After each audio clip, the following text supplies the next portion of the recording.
ইরানে বিক্ষোভের আপডেট মিলছে না সহজে। 2000 আন্দোলনকারী ও শতাধিক সেনা পুলিশ মৃত্যুর খবর। যুক্তরাষ্ট্রকে হামলার হুঁশিয়ারি খামেনি প্রশাসনের। আপিলে মাহমুদুর রহমান মান্না সহ প্রার্থিতা ফিরে পেলেন 57 জন। কুমিল্লা 2 আসনের সীমানা পরিবর্তন নিয়ে ইসির সিদ্ধান্তের চেম্বার আদালতে বহাল।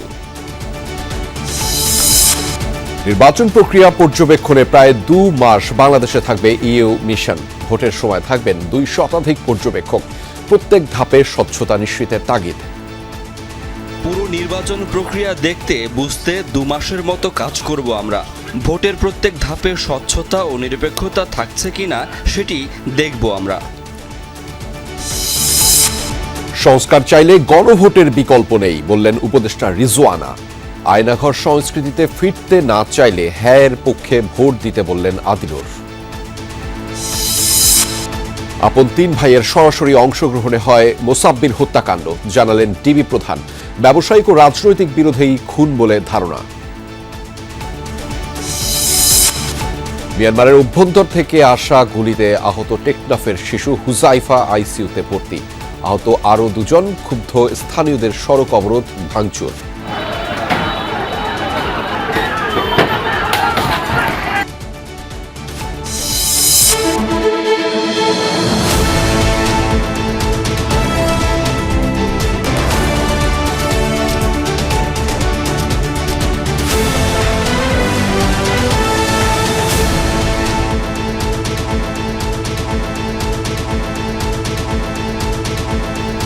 দর্শক আমন্ত্রণ সন্ধ্যার বাংলাদেশের আয়োজনে আপনাদের সঙ্গে আছি আমি আহমেদ রেজা। এতক্ষণ শিরোনাম দেখছিলেন। এবার যুক্তরাষ্ট্রকে পাল্টা হামলার হুঁশিয়ারি দিল ইরান।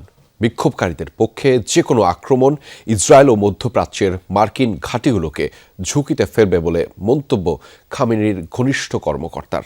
এদিকে 2 সপ্তাহের চলমান বিক্ষোভে মোট 109 আইনশৃঙ্খলা বাহিনীর সদস্যের মৃত্যুর কথা জানিয়েছে তেহরান। বিপরীতে 2000-এরও বেশি বিক্ষোভকারীর প্রাণহানির খবর মিলেছে। দেশ জুড়ে নাশকতার পেছনে বিদেশি শক্তির হাত রয়েছে বলে অভিযোগ করেছেন ইরানি প্রেসিডেন্ট। টানা 2 সপ্তাহে গড়ালো ইরানে চলমান সরকার বিরোধী বিক্ষোভ। মুদ্রাস্ফীতির জেরে শুরু হওয়া আন্দোলন এখন দেশটির ইতিহাসের সবচেয়ে সহিংস আন্দোলন। প্রায় 3 দিন ধরে যখন বহির্বিশ্বের সাথে পুরোপুরি সংযোগ বিচ্ছিন্ন ইরান, তখনই নতুন করে বিক্ষোভ সংক্রান্ত প্রাণহানির তথ্য দিল দেশটির প্রশাসন। রাষ্ট্রীয় টেলিভিশনের দাবি, চলমান বিক্ষোভে এ পর্যন্ত নিরাপত্তা বাহিনীর 109 সদস্যের মৃত্যু হয়েছে। এর মধ্যে শুধু রোববারই ইস্পাহান প্রদেশে প্রাণ গেছে 30 নিরাপত্তা কর্মীর। এদিকে সূত্রের বরাতে গেল 48 ঘণ্টায় কমপক্ষে 2000 আন্দোলনকারীর প্রাণহানির তথ্য দিয়েছে বিভিন্ন গণমাধ্যম। ইরানে চলমান অস্থিরতা নিয়ে শুরু থেকেই সরব যুক্তরাষ্ট্র। বিক্ষোভকারীদের সহায়তা করতে দেশটিতে যখন সামরিক অভিযান চালানোর ছক কষছে ওয়াশিংটন, তখন পাল্টা হামলার হুঁশিয়ারি তেহরানের। যুক্তরাষ্ট্রের প্রেসিডেন্ট যিনি দিবাস্বপ্নে বিভোর, তার জন্য আমার পরামর্শ রয়েছে। ইরানে হামলার আপনি যে পরামর্শ পাচ্ছেন সে বিষয়ে সাবধান থাকুন। আপনি যাতে ভুল না করেন, জেনে রাখুন ইরানে হামলা হলে ইসরায়েল এবং এই অঞ্চলের মার্কিন ঘাঁটিগুলি হবে আমাদের বৈধ লক্ষ্যবস্তু। নিজেদের কোনো প্রতিক্রিয়ার মধ্যে সীমাবদ্ধ রাখব না। হুমকির লক্ষণের উপর ভিত্তি করে পদক্ষেপ নেব। এদিকে দেশ জুড়ে চলমান বিক্ষোভ সহিংসতার পেছনে বিদেশি শত্রুকে দায়ী করলেন ইরানের প্রেসিডেন্ট। আবারও জানালেন অর্থনৈতিক সমস্যা সমাধানে দৃঢ় প্রতিজ্ঞ তার সরকার। শত্রুরা বিদেশ থেকে সন্ত্রাসীদের এই দেশে এনেছে। তারা দেশের ভেতরে এবং বাইরে বেশ কিছু লোককে প্রশিক্ষণ দিয়েছে। এরা নির্দোষ মানুষকে মেরেছে, মসজিদে আগুন দিয়েছে, সরকারি সম্পত্তিও নষ্ট করেছে। তারা মানুষের কাতারে পড়ে না, তারা এই দেশের নয়। শুধু সরকার বিরোধীরাই নন, ইরানের রাজপথে এখন অবস্থান রয়েছে সরকারপন্থীদেরও। আন্দোলনের নামে ইরানকে অস্থিতিশীল করার অভিযোগ তাদের। অনিক রহমান, যমুনা নিউজ। এদিকে ইরানে সম্ভাব্য মার্কিন হস্তক্ষেপের আশঙ্কায় দেশজুড়ে সর্বোচ্চ সতর্কতা জারি করেছে ইসরায়েল। ইরানের সরাসরি সামরিক পদক্ষেপকে হুঁশিয়ারি না দিলেও সতর্ক অবস্থানে দেশটির সেনাবাহিনী। ইসরায়েলি সূত্রের বরাতে এই তথ্য জানিয়েছে বার্তা সংস্থা রয়টার্স। একই সাথে প্রতিনিয়ত ওয়াশিংটনের সাথে যোগাযোগ রাখছে ইসরায়েলি প্রধানমন্ত্রীর কার্যালয়। শনিবার মার্কিন পররাষ্ট্রমন্ত্রী মার্কো রুবিওর সাথে নেতানিয়াহুর ফোনালাপ হয়েছে বলে নিশ্চিত করেছেন এক মার্কিন কর্মকর্তা। তবে ঠিক কি নিয়ে আলাপ হয়েছে জানাতে অস্বীকৃতি জানিয়েছেন তিনি। এর আগে বিক্ষোভকারীদের বিরুদ্ধে শক্তি প্রয়োগ করলে ইরানের সামরিক হস্তক্ষেপের হুঁশিয়ারি দিয়েছিলেন মার্কিন প্রেসিডেন্ট ডোনাল্ড ট্রাম্প। এর জেরে ইসরায়েল ও যুক্তরাষ্ট্রকে হামলার লক্ষ্যবস্তু করার পাল্টা হুমকি দিয়েছে তেহরান। মনোনয়নপত্র যাচাই বাছাই শেষে রিটার্নিং কর্মকর্তার দেয়া সিদ্ধান্তের বিরুদ্ধে আপিলের দ্বিতীয় দিনের শুনানি শেষ হয়েছে। উভয় পক্ষের বক্তব্য শেষে 57 জনের আপিল মঞ্জুর হয়েছে, বাতিল হয়েছে 7টি।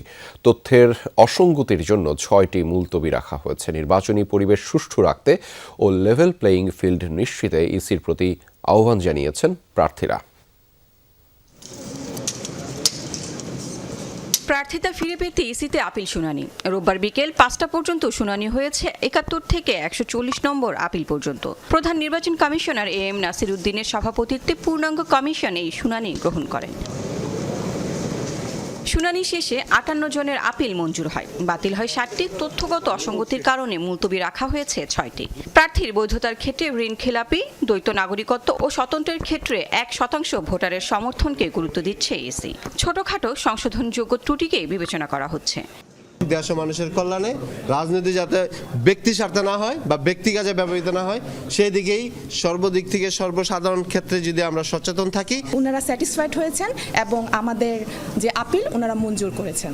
That's it. এখন রিটার্নিং অফিসার আসেননি এখানে, আমাদের এটা আমাদের তো দায়বদ্ধতা নেই। নির্বাচন কমিশন নিরপেক্ষভাবে বিচার করে আমার মনোনয়ন বৈধতা ঘোষণা করেছেন। মামলার তথ্য গোপন ও স্বাক্ষরের তারিখে গরমিল দেখিয়ে বগুড়া 2 আসনে নাগরিক ঐক্যের সভাপতি মাহমুদুর রহমান মান্নার মনোনয়নপত্র বাতিল করেন রিটার্নিং কর্মকর্তা। কিন্তু ঢাকা 18 আসনে একই মনোনয়নপত্র বৈধতা পায়। বাতিলের কারণ হিসেবে মবের অভিযোগ করেন তিনি। একই অভিযোগ জাতীয় পার্টির মহাসচিবেরও।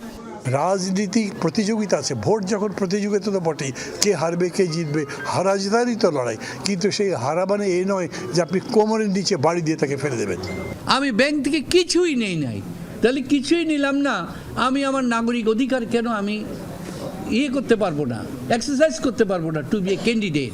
এই ধরনের ডুয়াল সিটিজেনশিপের ব্যাপারে শুধু আমাদের প্রার্থী না, আমরা দেখছি একটু ভিন্ন রকম একটু অবস্থা আমরা দেখছি, আমরা একটু সামান্য বৈষম্য দেখতে পাচ্ছি। শিক্ষাগত যোগ্যতা, মামলার তথ্য, সম্পদের হিসাব সহ বিভিন্ন বিষয়ে আপিল করা হয়েছে। আইন অনুযায়ী যাচাই করে 18 জানুয়ারির মধ্যে এসব আপিল নিষ্পত্তি করবে নির্বাচন কমিশন। লাভলি বিথি, যমুনা নিউজ, ঢাকা। কুমিল্লা 2 আসনের সীমানা পরিবর্তন করে নির্বাচন কমিশনের গেজেটে অবৈধ ঘোষণা করে হাইকোর্টের রায় স্থগিত করেছেন সুপ্রিম কোর্টের চেম্বার আদালত। নির্বাচন কমিশনের আবেদনের পরিপ্রেক্ষিতে এই আদেশ দিয়েছেন আপিল বিভাগের চেম্বার বিচারপতি মোহাম্মদ রেজাউল হক। আদালতে এই আবেদনের উপর শুনানি করেন ইসির আইনজীবী কামাল হোসেন মিয়াজি। পরে আইনজীবীরা বলেন, এই আদেশের পর কুমিল্লা 1 আসনে মেঘনা ও দাউদকান্দি ও কুমিল্লার 2 আসনে হোমনা ও তিতাস উপজেলা বহাল থাকলো। এর আগে গত 8 জানুয়ারি কুমিল্লা 2 আসনের সীমানা পরিবর্তন করে বিচারপতি মোহাম্মদ মুজিবুর রহমান মিয়ার নেতৃত্বাধীন হাইকোর্ট বেঞ্চ নির্বাচন কমিশনের গেজেট অবৈধ ঘোষণা করেন। একই সঙ্গে কুমিল্লা 2 আসনের সীমানা আগের অবস্থানে অর্থাৎ মেঘনা ও হোমনা উপজেলা যুক্ত করে 24 ঘণ্টার মধ্যে গেজেট প্রকাশের নির্দেশ দেন আদালত। আমরা এটাও দেখেছি, ইলেকট্রাল ভোটার যে বিদেশ থেকে যারা আসবে, পোস্টাল ভোটার, ওইটার নিয়ম অনুযায়ী অলরেডি পোস্টিং হয়ে এখানে চলেও এসেছে। সুতরাং এই জিনিসটা যদি করা হয় তাহলে নির্বাচনকে ব্যাঘাত করা হবে এবং ব্যাহত হবে। স্টেটা কন্টিনিউ থাকবে যতক্ষণ পর্যন্ত এই জাজমেন্ট না আসবে। জনগণের আস্থা ও বিশ্বাস ফেরানোই আগামী নির্বাচনে বড় চ্যালেঞ্জ বলে মনে করছে ইউরোপীয় ইউনিয়নের পর্যবেক্ষক দল। পাশাপাশি ভোটার উপস্থিতি সন্তোষজনক না হলেও প্রশ্ন উঠতে পারে বলে মন্তব্য করেছেন তারা। পর্যবেক্ষক মিশন প্রধান বলছেন, আইনশৃঙ্খলা পরিস্থিতির উন্নয়ন ও মত প্রকাশের স্বাধীনতাও নিশ্চিত করা জরুরি। সুষ্ঠু, অবাধ, গ্রহণযোগ্য ও সব শ্রেণী পেশার মানুষের অংশগ্রহণ নিশ্চিতের তাগিদ দিয়ে ভোটের প্রতি ধাপে স্বচ্ছতা ও নিরপেক্ষতা নিশ্চিতে জোর দিয়েছেন তারা। 2008 সালের পর এই প্রথম পূর্ণ নির্বাচন পর্যবেক্ষক দল পাঠাচ্ছে ইউরোপীয় ইউনিয়ন। 27 দেশের এই জোটের সাথে যুক্ত হয়েছে কানাডা, সুইজারল্যান্ড ও নরওয়ে। এই EU+ টিমের 56 জন দীর্ঘমেয়াদী পর্যবেক্ষক কাজও শুরু করেছেন এরই মধ্যে। প্রধান উপদেষ্টা ছাড়াও নির্বাচন কমিশনের সাথে একাধিক বৈঠক সেরেছেন তারা। কথা বলেছেন সদ্য দেশে ফেরা বিএনপি চেয়ারম্যান তারেক রহমান সহ দলটির সিনিয়র নেতৃবৃন্দের সাথেও। নতুন বছরের শুরুতেই বৈঠক করেছেন জামায়াতে ইসলামী বাংলাদেশ ও জাতীয় নাগরিক পার্টির নেতৃবৃন্দের সাথেও। রোববার ইউ+ নির্বাচন পর্যবেক্ষণ মিশনের প্রথম সংবাদ সম্মেলন। জানানো হয় ভোট পূর্ব ও পরবর্তী সহ 200 পর্যবেক্ষক থাকছে তাদের। বাংলাদেশের নির্বাচনী পথচলায় কোনো ব্যত্যয় হচ্ছে কিনা মূলত তা দেখতে চান তারা। পুরো নির্বাচন প্রক্রিয়া দেখতে বুঝতে 2 মাসের মতো কাজ করব আমরা। ভোটের প্রত্যেক ধাপে স্বচ্ছতা ও নিরপেক্ষতা থাকছে কিনা সেটি দেখব আমরা। পর্যবেক্ষক দলের প্রধান জানান, গ্রহণযোগ্য নির্বাচনের জন্য সমাজের সব শ্রেণী পেশার মানুষের অংশগ্রহণ জরুরি। আগের মতো সব রাজনৈতিক দলের অংশগ্রহণের কথা কেন এখন বলেন না তারও ব্যাখ্যা দেন তিনি। বাংলাদেশে অংশগ্রহণমূলক নির্বাচন নিয়ে পুরনো দ্বন্দ্ব আছে। আমরা ধারণা করি রিকনসিলিয়েশনের সুযোগ আছে। নির্বাচনে আমাদের প্রত্যাশা সন্তোষজনক ভোটারের উপস্থিতি। সেটি না হলে তার আলোকে আমরা সুপারিশ করতে পারি।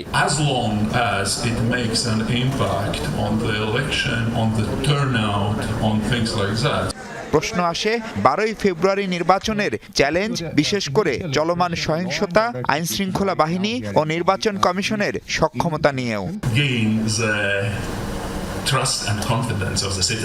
ভোট নিয়ে জনগণের আস্থা ও বিশ্বাস ফেরানো ও তা প্রতিষ্ঠা করা এই নির্বাচনে বড় চ্যালেঞ্জ। সহিংসতা নিয়েও অনেক কথা হচ্ছে। আইন শৃঙ্খলা বাহিনীর সহায়তায় এই পরিস্থিতি সরকার সামাল দিতে পারবে বলে ধারণা আমাদের। পাশাপাশি মত প্রকাশের স্বাধীনতাও থাকতে হবে।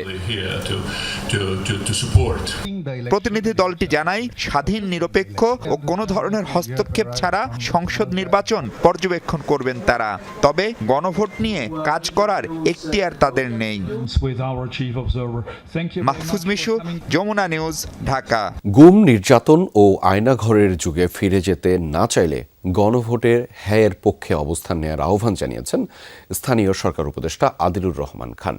সকালে ঢাকা উত্তর সিটির নগর ভবনে নাগরিক পদক 2025 প্রদান অনুষ্ঠানে একথা বলেছেন তিনি। এ সময় ক্ষমতার ভার শাসক গোষ্ঠীর কাছ থেকে জনগণের হাতে নিতে চাইলে সংস্কারের পক্ষে দাঁড়ানোর আহ্বান জানিয়েছেন পরিবেশ উপদেষ্টা সৈয়দা রিজওয়ানা হাসান। প্রথমবারের মতো নগর উন্নয়ন, পরিবেশ সংরক্ষণ, সামাজিক সেবা ও জনসচেতনতা বৃদ্ধিতে বিশেষ অবদানের স্বীকৃতি হিসেবে 8 ক্যাটাগরিতে 10 ব্যক্তি ও সংগঠনকে নাগরিক পদক 2025 প্রদান করেছে ঢাকা উত্তর সিটি কর্পোরেশন। সকালে গুলশানের ডিএনসিসি নগর ভবনে নির্বাচিতদের হাতে তুলে দেওয়া হয় নাগরিক পদক। এ সময় নগর উন্নয়নে ডিএনসিসির নানা উদ্যোগ এবং চ্যালেঞ্জের কথা তুলে ধরে নগর সংস্কারে নাগরিকদের আরও সম্পৃক্ত হওয়ার আহ্বান জানান বক্তারা। আমাদের নগর হচ্ছে আমাদের ঠিকানা, আমাদের গোটা দেশটাই নগর হোক, মানে গোটা আমাদের নগরটাকে যেন আমরা একেবারে গেও করে না ফেলি। স্কুল বাচ্চাকে স্কুলে নিয়ে যাওয়ার যে একটা private sector initiative start up, তো দিজ আর দ্য ইনোভেশন। স্বল্প কাজের মধ্যে আমরা যতটুকু ইনক্লুশন করতে চেষ্টা করেছি, এটারই একটা প্রচেষ্টা হচ্ছে এই নাগরিক পদক দেওয়া, যার মাধ্যমে আমরা মনে করি এই শহরকে আমরা আরেকটু ফাংশনাল করতে পারবো। অনুষ্ঠানে পরিবেশ উপদেষ্টা ভয় না পেয়ে রাষ্ট্র সংস্কারের পক্ষে ভোট দেওয়ার কথা বলেন। পরে যেন পস্তাতে না হয় সেজন্য ভেবেচিন্তে ভোট দেওয়ার আহ্বান জানান। আপনাদের বিবেক বুদ্ধি কাজে লাগিয়ে এমনভাবেই ভোট দেবেন যাতে আর পস্তাতে না হয়। আমরাই ভোট দিই, আমরাই আবার বলি নেতারা ভালো না, এটা হইতে পারবে না। বাংলাদেশের ক্ষমতার যে ভারটা আছে, সেই ভারটাকে শাসক গোষ্ঠীর থেকে জনগণের দিকে বাঁক খাওয়ানোর একটা সিদ্ধান্তের সময় এই গণভোটে অবশ্যই সকলে অংশ নেবেন। দেশে যেন আর গুম, খুন, আয়নাঘরের মতো পরিস্থিতি তৈরি না হয় সেজন্য সংস্কারের পক্ষে ভোট দেওয়ার আহ্বান জানান স্থানীয় সরকার উপদেষ্টা আদিলুর রহমান খান। যদি আমরা আবারও গুম, বিচার বহির্ভূত হত্যাকাণ্ড, নির্যাতন এবং আয়নাঘরের দিনগুলোতে ফিরে যেতে না চাই, আমাদের গণভোটের পক্ষে অবস্থান নিতে হবে, ভোট দিতে হবে এবং পছন্দের গণপরিষদ সদস্য নির্বাচিত করতে হবে। আমরা ওই বাংলাদেশটাই স্বপ্ন দেখি, যে এই স্বপ্ন আমাদের শহীদরা দেখে গেছেন। আধিপত্যবাদ ও অন্যায়ের কাছে বাংলাদেশ আর মাথা নত করবে না বলেও মন্তব্য করেন স্থানীয় সরকার উপদেষ্টা। আধিপত্যবাদের কাছে আর বাংলাদেশ কখনো মাথা নত করবে না। ফয়সাল মাহমুদ, যমুনা নিউজ, ঢাকা। ঢাকা মহানগর উত্তর স্বেচ্ছাসেবক দলের সাবেক সদস্য সচিব আজিজুর রহমান মোসাব্বির হত্যার ঘটনায় গুলিবর্ষণকারী একজন সহ 4 জনকে গ্রেফতার করেছে ঢাকা মহানগর গোয়েন্দা পুলিশ। ঢাকা, মানিকগঞ্জ, নেত্রকোনা ও নরসিংদীতে অভিযান চালিয়ে তাদের গ্রেফতার করা হয়। আপন 3 ভাইয়ের সরাসরি অংশগ্রহণে এই হত্যাকাণ্ড সংঘটিত হয় বলে জানিয়েছে কর্মকর্তারা। ব্যবসায়িক ও রাজনৈতিক বিরোধেই এই হত্যাকাণ্ড বলে প্রাথমিক ধারণা গোয়েন্দাদের।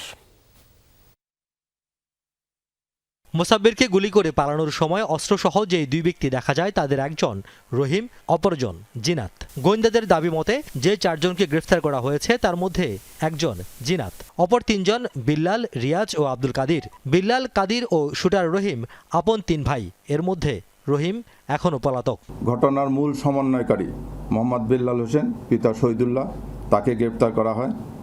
পাশাপাশি শহীদুল্লাহর ভাই আব্দুল কাদির, যে ঘটনার পরবর্তীতে আসামিদেরকে পলায়নে সহায়তা করা, আসামিদের মোবাইল পরিবর্তন করা সহ অন্যান্য কাজে সহযোগিতা করে, তাকে গ্রেপ্তার করা হয়।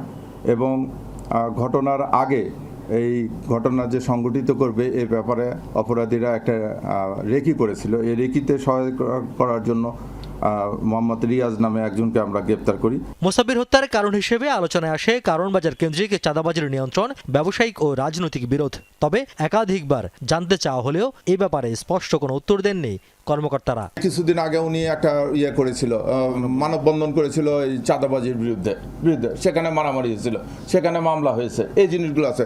তারপরে উনি একজন উদীয়মান জনপ্রিয় নেতা, উনি একবার ওয়ার্ড কাউন্সিলের দাঁড়াইছিল। তো উনি হয়তো রাজনৈতিক ক্যারিয়ারের রাজনৈতিকভাবে উপরে উঠতেছে।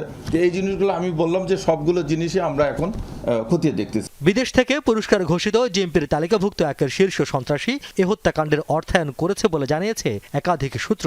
একই সঙ্গে এই ঘটনায় মহানগর উত্তর বিএনপির বহিষ্কৃত এক নেতা সহ কয়েকজনকে দীর্ঘ সময় জিজ্ঞাসাবাদ শেষে ছেড়ে দেওয়া হয়েছে বলে জানা গেছে তদন্ত সূত্রে। রিয়াজ রায়হান, যমুনা নিউজ, ঢাকা। মিয়ানমারের অভ্যন্তরে আরাকান আর্মির সঙ্গে রোহিঙ্গাদের একাধিক সশস্ত্র গোষ্ঠীর সংঘর্ষের জেরে আতঙ্কে উত্তেজনা বেড়েছে টেকনাফ সীমান্তে। সকালে মিয়ানমারের অভ্যন্তর থেকে আসা গুলিতে এক শিশু গুলিবিদ্ধ হওয়ার পর উত্তাপ বাড়ে আরও। আহত হয় আরও 2 জন। ওপার থেকে গুলি এসে লাগে টেকনাফের ঘরবাড়িতে। ঘটনার পর সড়ক অবরোধ করে বিক্ষোভ করেন স্থানীয়রা। পরে সেনাবাহিনীর হস্তক্ষেপে পরিস্থিতি শান্ত হয়।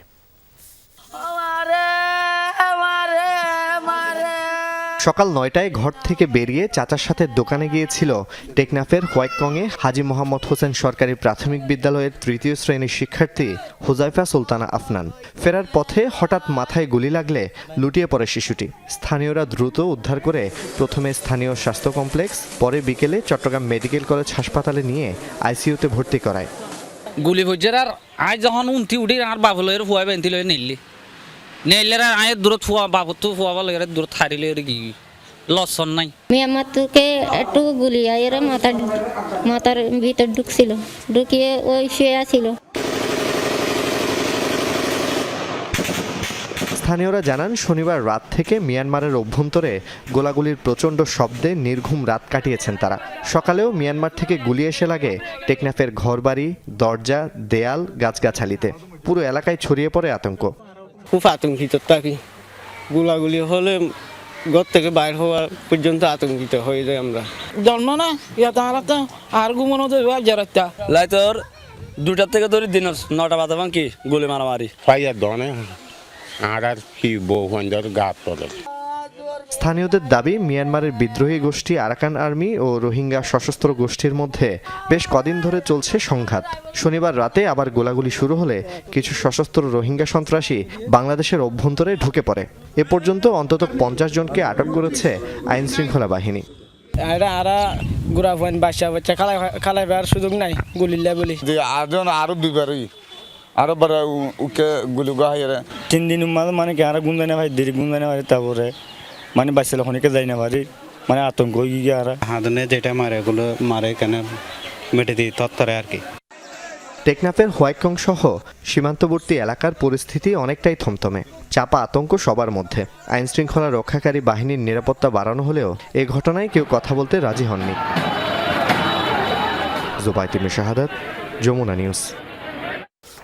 নির্বাচনী হলফনামায় দেয়া কোনো প্রার্থীর সম্পদের তথ্য নিয়েই সন্দেহ থাকলে দুদকে জানানোর অনুরোধ করেছেন সংস্থাটির চেয়ারম্যান। বলেন, প্রকৃত সম্পদের তথ্য প্রকাশ করেননি এমন প্রার্থীদের আগামীর শাসক হিসেবে দেখতে চান না।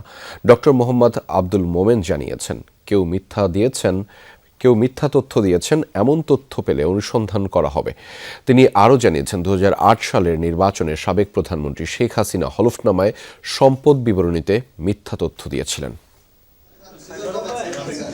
ত্রয়োদশ জাতীয় সংসদ নির্বাচনের জন্য মনোনয়নপত্র জমা দিয়েছিলেন 2568 জন প্রার্থী। হলফনামায় বড় ছোট স্বতন্ত্র প্রার্থীরা সম্পদের হিসাবও দিয়েছেন। তবে তারা কি হলফনামায় প্রকৃত সম্পদের হিসাব দিয়েছেন, এ নিয়ে প্রশ্ন আছে। এবার প্রথমবারের মতো হলফনামায় দেওয়া প্রার্থীদের সম্পদের তথ্য যাচাইয়ের সুযোগ রাখা হয়েছে। সেই সুযোগ কি নিবে দুদক? প্রতিষ্ঠানটির চেয়ারম্যান বলছেন, এ নিয়ে কাজ করলেও সময় কম থাকায় এখনই কার্যকর ব্যবস্থা নিতে পারছেন না। তবে কোনো প্রার্থীর সম্পদের তথ্য নিয়ে সন্দেহ থাকলে দুদককে জানানোর অনুরোধ করেছেন তিনি। কোনো হলফনামার কোনো ব্যক্তির সম্পদ নিয়ে আপনারা যদি সন্দিহান হন, অনুগ্রহ করে আপনারা যে সবার আগে আমাদের হাতে দিন এবং আপনারা নিজেরাও তো অনুসন্ধান করে নিয়ে আমাদের অনুসন্ধানকে সহায়তা করুন। আমরা চাবো না হলফনামায় প্রদর্শিত হয়নি এরকম সম্পদের মালিক আগামী দিনে শাসক হিসেবে আসুক। এ সময় দুদক চেয়ারম্যান বলেন, ক্ষমতাচ্যুত সাবেক প্রধানমন্ত্রী শেখ হাসিনার 2008 সালের হলফনামায় ঘোষিত ও প্রকৃত সম্পদে গড়মিল ছিল। 2008 সালের নির্বাচনে তৎকালীন প্রধানমন্ত্রী শেখ হাসিনা তিনি সম্পদের যে হলফনামায় যে বিবরণী দিয়েছিলেন এবং বাস্তবে আমরা যে সম্পত্তি পেয়েছি তার মধ্যে ছিল বিস্তর ব্যবধান। সে সময় যদি দুর্নীতি দমন কমিশন এবং নির্বাচন কমিশন সঠিকভাবে কাজ করত, তাহলে সেই সময়ই তার এই প্রার্থিতা বাতিল হওয়ার কথা ছিল। রিপোর্টার্স এগেইনস্ট করাপশন র্যাকের প্রতিষ্ঠা বার্ষিকী অনুষ্ঠানে দুদক চেয়ারম্যান আশা করেন, আগামী নির্বাচনে সৎ ও দুর্নীতিমুক্ত প্রার্থীদের নির্বাচিত করতে হবে, আর তাহলেই এগিয়ে যাবে বাংলাদেশ। আপনারা সবাই আমাদের সাহায্য করুন, আমরা অবশ্যই রাষ্ট্রের কাজে নিয়োজিত থাকি। রাজীব আহমেদ, যমুনা নিউজ, ঢাকা। জাতীয় পার্টি ও এনডিএফ প্রার্থীদের প্রার্থিতা কেন বাতিল হবে না জানতে চেয়ে রুল জারি করেছেন হাইকোর্ট। এক রিট আবেদনের প্রেক্ষিতে প্রাথমিক শুনানি শেষে বিচারপতি রাজিক আল জলিলের দ্বৈত বেঞ্চ এই রুল জারি করেন। এদিকে পিরোজপুর 2 আসনের গণ অধিকার পরিষদের মনোনীত প্রার্থী মোহাম্মদ আনিসুর রহমান মুন্নার মনোনয়নপত্র জমা দিতে রিটার্নিং কর্মকর্তাকে নির্দেশ দিয়েছেন হাইকোর্ট। এবারে নির্বাচন হবে দুর্নীতি রোধ, চাঁদাবাজ মুক্ত, সমাজ গঠন ও ঋণ খেলাপিদের সংসদের বাইরে পাঠানোর নির্বাচন, এমন মন্তব্য করেছেন এনসিপির দক্ষিণাঞ্চলের মুখ্য সংগঠক হাসনাত আব্দুল্লাহ। দুপুরে কুমিল্লার দেবিদ্বারের বড়শালঘর ইউনিয়নের ভারতীয় আগ্রাসন বিরোধী পদযাত্রার অংশ হিসেবে আয়োজিত উঠান বৈঠকে এ কথা বলেছেন তিনি। হাসনাত আব্দুল্লাহ বলেন, তারা ভালোবাসা নিয়ে জনগণের কাছে এসেছেন। প্রয়োজনে পায়ে ধরে ভিক্ষা চাইবেন, জনগণ যাতে তাকে সহযোগিতা করে।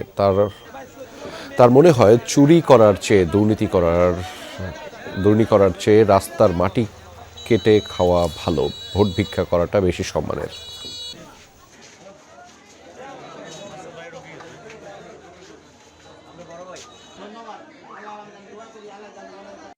এবারের নির্বাচন হবে এই দুর্নীতি বন্ধ করার নির্বাচন, ইনশাআল্লাহ। এবারের নির্বাচন হবে চাঁদাবাজ মুক্ত হওয়ার নির্বাচন। এবারের নির্বাচন হবে যে ঋণ খেলাপিদেরকে সংসদের বাইরে পাঠানোর নির্বাচন। আমরা ভালোবাসা দিয়ে আপনার কাছে এসব প্রয়োজনে পায়ে ধরে ভিক্ষা চাইছি যে আপনি ভাই আমাদের কিছু সহায়তা করুন। আমার মনে হয় যে চুরি করার থেকে, দুর্নীতি করার থেকে, রাস্তার মাটি খাওয়ার থেকে, ইট খাওয়ার থেকে ভোট ভিক্ষা করাটা বেশি সম্মানের। নির্বাচনের সব দলের জন্য লেভেল প্লেয়িং ফিল্ড রয়েছে বলে জানিয়েছেন প্রধান উপদেষ্টার প্রেস সচিব শফিকুল আলম।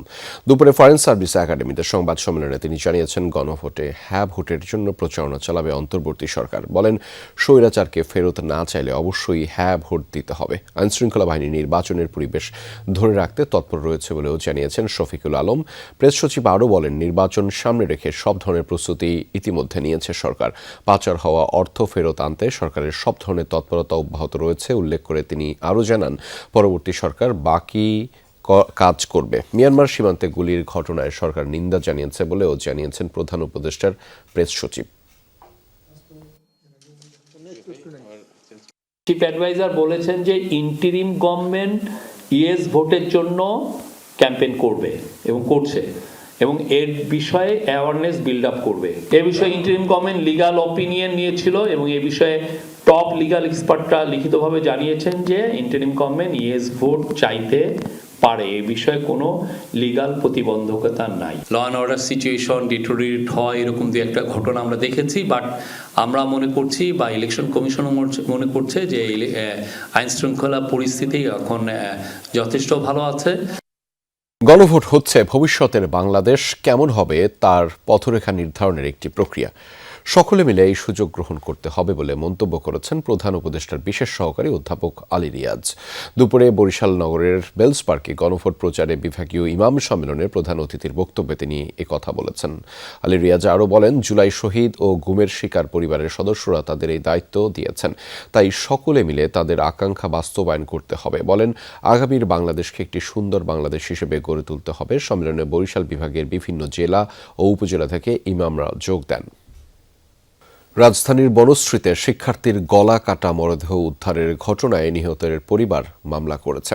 পরিবারের সন্দেহ, তাদের রেস্তোরাঁর কর্মচারী মিলনই ঘটিয়েছে এই হত্যাকাণ্ড। তবে এখনও মিলনকে আটক করতে পারেনি পুলিশ। পরিবারের অভিযোগ আমলে নিয়ে তদন্ত শুরু করেছে আইনশৃঙ্খলা রক্ষাকারী বাহিনী। বনশ্রীর একটি বাসা থেকে উদ্ধার হয় স্কুল শিক্ষার্থী ফাতেমার গলাকাটা মরদেহ। সেই বাড়ির সিসি ফুটেজে দেখা যায়, ঘটনার দিন দুপুরে ওই বাসায় প্রবেশ করছেন তাদেরই রেস্তোরাঁর কর্মচারী মিলন। সে সময় নৃশংসতার শিকার ফাতেমা বাসায় একা ছিলেন। ফাতেমার বড় বোন বাসায় ফিরে দেখেন মেঝেতে পড়ে আছে ছোট বোনের রক্তাক্ত মরদেহ। লুট করা হয়েছে নগদ 5 লক্ষ টাকা আর 5 ভরি স্বর্ণালংকার। ওরে প্রথমত খুন করে তারপর ওই যে ওয়ার্ড্রোব লকার খুলে ভেঙে নিছে, কারণ ওইখানে ওয়ার্ড্রোব মানে ব্লাড ছিল। হাত দিয়ে যে খুন করে যে লুট করছে এটা আর কি ছাপ ছিল। পরিবারের অভিযোগ, সন্দেহভাজন মিলন প্রায় গভীর রাতে বাসায় খাবার নিতে আসতো। নিহত ফাতেমা নিষেধ করার কারণেই সৃষ্টি হতে পারে ক্ষোভ। বিচার চাই, যাতে আমার মেয়েটার আসামিটা ধরে আর সুস্থ বিচারটা আমি দেখতাম। আমরা যারা জড়িত আছে এরও আমরা সুস্থ মতন আমরা বিচার চাই স্যার।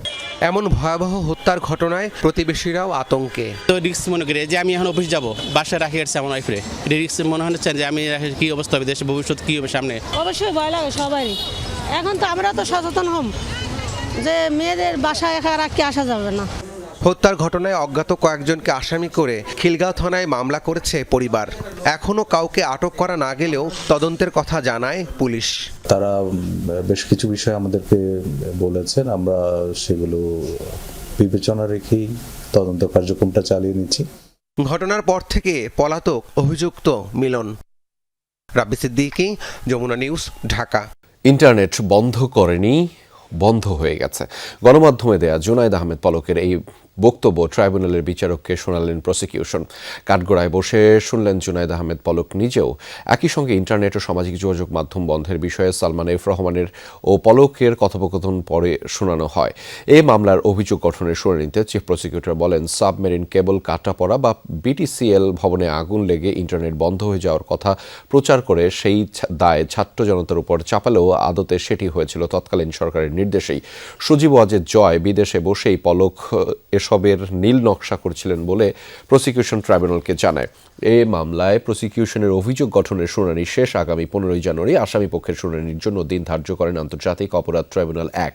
এদিন প্রসিকিউটর বলেন, কাল পরশুর মধ্যেই মানবতা বিরোধী অপরাধের মামলায় শেখ হাসিনার আমৃত্যু কারাদণ্ডের সাজা বাড়ানোর আবেদন শুনানির জন্য চেম্বার আদালতে নেওয়া হবে। ইন্টারনেট সেবা প্রথমে স্লো করে দিয়ে এবং পরবর্তীতে সম্পূর্ণরূপে বন্ধ করে দিয়ে এই আন্দোলনে যারা ছাত্র জনতা নিরীহ নিরস্ত্রভাবে শান্তিপূর্ণ আন্দোলন করছিল তাদের উপরে মানবতা বিরোধী অপরাধ পরিচালনা করেছে এবং সেই তথ্য দেশে এবং দেশের বাইরে যেন মানুষ জানতে না পারে সেই জন্য পরিকল্পিতভাবে ইন্টারনেট বন্ধ করেছে। ক্যাশলেস সোসাইটি গড়ে উঠলে দেশে দুর্নীতি কমবে। বছরের রাজস্ব আদায় বাড়বে 1.5 থেকে 2 লাখ কোটি টাকা। সকালে ইসলামী ব্যাংকের মোবাইল ফাইন্যান্সিয়াল সার্ভিসের এম-ক্যাশের রিব্র্যান্ডিং কার্যক্রমের উদ্বোধনী অনুষ্ঠানে কথা বলেছেন বাংলাদেশ ব্যাংকের governor doctor Ahsan H Mansur. শরিয়া আইন না মানার কারণেই ইসলামী ব্যাংকের এই করুণ পরিণতি বলেও মন্তব্য করেছেন তিনি। দিন দিন বাড়ছে মোবাইল ব্যাংকিং কার্যক্রম। সব শ্রেণী পেশার মানুষের কাছে জনপ্রিয় হচ্ছে এই সেবা। নগদ লেনদেন, কেনাকাটা ছাড়াও বিভিন্ন ধরনের বিল পরিশোধ হচ্ছে মোবাইল ব্যাংকিংয়ের মাধ্যমে। সারা দেশে মোবাইল ব্যাংকিংয়ের গ্রাহক আছে 14 কোটি 22 লাখের বেশি। এর মাধ্যমে মাসে লেনদেন 1.5 লাখ কোটি টাকার উপরে। ইসলামী ব্যাংকের এক অনুষ্ঠানে বাংলাদেশ ব্যাংকের গভর্নর বলেন, জনপ্রিয়তা থাকলেও নগদ লেনদেনে উচ্চ ফি মোবাইল ব্যাংকিং সম্প্রসারণের প্রধান অন্তরায়। তাই টাকা স্থানান্তরের বদলে এটিকে কেনাকাটার মূল্য পরিশোধে ব্যবহারে গুরুত্ব দিতে হবে। সব পর্যায়ের লেনদেনে কিউআর কোড ব্যবহার জনপ্রিয় করতে হবে। আমরা এখন পর্যন্ত ভারত, নেপাল বা ভুটানের মতো আমরা আমাদের রিটেল কাস্টমার মানে রিটেল স্টোর লেভেলে কেনাবেচা যেটা হচ্ছে সেখানে কিন্তু আমরা পেনিট্রেট করতে পারিনি। প্রত্যেকটা ছোট ছোট ব্যবসায়ী প্রতিষ্ঠান কিউআর কোডের মাধ্যমে এটার মধ্যে ইন্টিগ্রেট করে নেওয়া। এই জায়গাটাতে কিন্তু এখনও আমরা আমাদের কেউই সেইভাবে পেনিট্রেট করতে পারেনি। গভর্নর বলেন, বাংলাদেশ ব্যাংক ক্যাশলেস সোসাইটি গড়ে তোলার চেষ্টা করছে। এজন্য ব্যাংক, আর্থিক প্রতিষ্ঠান ও এমএফএস এর মধ্যে চালু করা হয়েছে আন্তঃলেনদেন ব্যবস্থা। ক্যাশলেস সোসাইটি হলে দুর্নীতি কমে আসার পাশাপাশি বাড়বে রাজস্ব আয়। আমাদের হিসাবে ক্যাশলেস সোসাইটি হলে বাংলাদেশের করাপশন অনেক কমে যাবে এবং সেটা একটা বড় উদ্দেশ্য। আমাদের হিসাবে বাংলাদেশে ক্যাশলেস হলে 1.5 থেকে 2 লক্ষ কোটি টাকার নতুন রাজস্ব আয় বৃদ্ধি পাবে, সেটা একটা বড় উদ্দেশ্য। তো এই জায়গাটাতে আমাদেরকে কাজ করতে হবে। শরিয়া আইনের মূলনীতি সঠিকভাবে অনুসরণ না করায় ইসলামী ব্যাংকগুলো সংকটে পড়েছে বলে মন্তব্য করেন বাংলাদেশ ব্যাংকের গভর্নর। আমি বলবো ইসলামিক, কিন্তু কাজ করবো যে কোনোভাবে হোক হয়ে যাক, আমার লাভটা আসলেই হলো, সেটা হলে হবে না। আমাকে নীতির সাথে, আমার কথার সাথে আমার কাজের মিল রাখতেই হবে। বলেছি যে আমাকে তার টাকা আমি ইসলামিক পদ্ধতিতে আমি বিনিয়োগ করব, তাহলে সেইভাবেই বিনিয়োগ করতে হবে, অন্য কোনোভাবে। কাজে শরিয়া প্রিন্সিপালসগুলো স্ট্রিক্টলি অ্যাপ্লাই করতে হবে। যদি সঠিকভাবে করা হয় তাহলে কিন্তু ইসলামী ব্যাংকগুলোর ফেলিওর হওয়ার কোনো উপায় থাকে। পরে ইসলামী ব্যাংকের মোবাইল ব্যাংকিং এম-ক্যাশের রিব্র্যান্ডিং কার্যক্রমের উদ্বোধন করেন বাংলাদেশ ব্যাংকের গভর্নর। এ সময় উপস্থিত ছিলেন ব্যাংকের চেয়ারম্যান, ব্যবস্থাপনা পরিচালক সহ শীর্ষ কর্মকর্তারা। আলমগীর হোসেন, যমুনা নিউজ, ঢাকা। বাংলাদেশের টি-20 বিশ্বকাপের ভবিষ্যৎ এখনও অন্ধকারে। সোম বা মঙ্গলবার ফিরতি মেইল এলে জানা যাবে এবারের বিশ্বকাপে বাংলাদেশ খেলবে নাকি খেলবে না। মাঠের বাইরের অস্থিরতার মতো বিপিএলে খেলা বিশ্বকাপ স্কোয়াডের ক্রিকেটারদের নিয়েও জাতীয় দল ম্যানেজমেন্টের চিন্তার শেষ নেই। বিশ্বকাপ দলে থাকা ক্রিকেটারদের বেশিরভাগই এই বিপিএলে ফর্ম নেই। মাঠ কি মাঠের বাইরে, নানাবিধ কারণে ব্যস্ত বাংলাদেশ ক্রিকেট। টি-20 বিশ্বকাপ ইস্যু ঝুলে আছে বিসিবি আইসিসির মেইল চালাচালির পর বল এখন আইসিসির কোর্টে। এরই মাঝে বিপিএলও চলছে। সিলেট পর্ব প্রায় শেষ। 15 তারিখ থেকে বিপিএল ফিরছে ঢাকায়। বিপিএল যত এগোচ্ছে বাংলাদেশ দল ম্যানেজমেন্টের কপালে চিন্তার ভাঁজও ততটাই বাড়ছে। বিশ্বকাপ খেলা নিয়ে যেমন শঙ্কা, বিশ্বকাপ দলে থাকা ক্রিকেটারদের অধিকাংশই এই বিপিএলে ফর্মে নাই। 2025 সালে আন্তর্জাতিক টি-20তে 1 বছরে সর্বোচ্চ রান করার রেকর্ড গড়েছিলেন তানজিদ হাসান তামিম। এই বিপিএলে 7 ম্যাচে তামিমের রান 90। অন্য ওপেনার পারভেজ হোসেন ইমন ভালো করছেন, কিন্তু শঙ্কার ব্যাপার প্রথম 3 ম্যাচেই প্রায় 170 রান করা ইমন শেষ 5 ম্যাচে করেছেন মোটে 67 রান। অধিনায়ক লিটন দাসের ব্যাটে 7 ম্যাচে 140, রাজশাহীর সাথে 97 করা তাওহিদ হৃদয় প্রথম 6 ম্যাচে করেছিলেন 106 রান। নোয়াখালীর বিপক্ষে ম্যাচের আগে 5 ম্যাচে সাইফের রান মোটে 48, নুরুল হাসান সোহান 21, সেটাও 5 ইনিংসে। বোলিংয়েও চিন্তার জায়গা আছে। 7 ম্যাচে তানজিম হাসান সাকিবের উইকেট 7টা, 8.5-এরও বেশি ইকোনমিতে। 6 ম্যাচে 8-এর বেশি ইকোনমিতে মোহাম্মদ সাইফুদ্দিন নিয়েছেন 4 উইকেট। 5 ম্যাচে প্রায় 10 ইকোনমিতে তাসকিন আহমেদের শিকার মোটে 3 উইকেট। মন্দের ভালো শামীম হোসেন নোয়াখালী ম্যাচের আগে 5 ম্যাচে 114 রান 38 গড়ে 150-র বেশি স্ট্রাইক রেটে 33 গড়ার 168 স্ট্রাইক রেটে 100-র বেশি রান চট্টগ্রাম রয়্যালস অধিনায়ক শেখ মেহেদীর ব্যাটে উইকেটও 7টা। 7 ম্যাচে চট্টগ্রামের শরীফুল ইসলাম আর রংপুরের মুস্তাফিজুর রহমানের ঝুলিতে সমান 13 উইকেট। 8 ম্যাচে নাসুমের উইকেট 9টা। তবে ভালো করার দলে বিশ্বকাপ স্কোয়াডে না থাকা নাজমুল হোসেন শান্ত, হাসান মাহমুদ, রিপন মণ্ডলরা বিশ্বকাপের দল পরিবর্তনের বেশ কিছু সময়ও বাকি আছে। তাই নির্বাচকরা এখনই সিদ্ধান্তে আসতে চান না, অপেক্ষা করতে চান ঢাকা পর্বে ক্রিকেটারদের পারফরমেন্সেও। সিলেটে প্রায় দিন 20 ধরে চলছে বিপিএল। এক মাঠে খেলা, রানও খুব বেশি হয়নি, পাশাপাশি উইকেট কন্ডিশনের বৈচিত্র্য খুব বেশি না থাকায় নির্বাচকদের মাথায় এটাও খেলছে। ভিন্ন ভিন্ন কন্ডিশনে ক্রিকেটাররা কেমন করেন সিদ্ধান্ত আসবে সেটার ওপর ভিত্তি করেই। আফনান পিয়াল, যমুনা স্পোর্টস, ঢাকা। মিয়ানমারের সংখ্যালঘু রোহিঙ্গা মুসলিমদের উপর সংঘটিত গণহত্যার বিচার শুরু করবে আন্তর্জাতিক বিচার আদালত আইসিজে। ঐতিহাসিক এই মামলার শুনানি শুরু হবে আগামী সোমবার। শুনানির প্রথম সপ্তাহে পশ্চিম আফ্রিকার মুসলিম প্রধান দেশ গাম্বিয়া মিয়ানমারের বিরুদ্ধে তাদের যুক্তি উপস্থাপন করবে। এরপর 16 থেকে 20 জানুয়ারি নিজেদের পক্ষে পাল্টা যুক্তি উপস্থাপন করবে মিয়ানমার। তবে এই শুনানি জনসাধারণ ও গণমাধ্যমের জন্য বন্ধ থাকবে।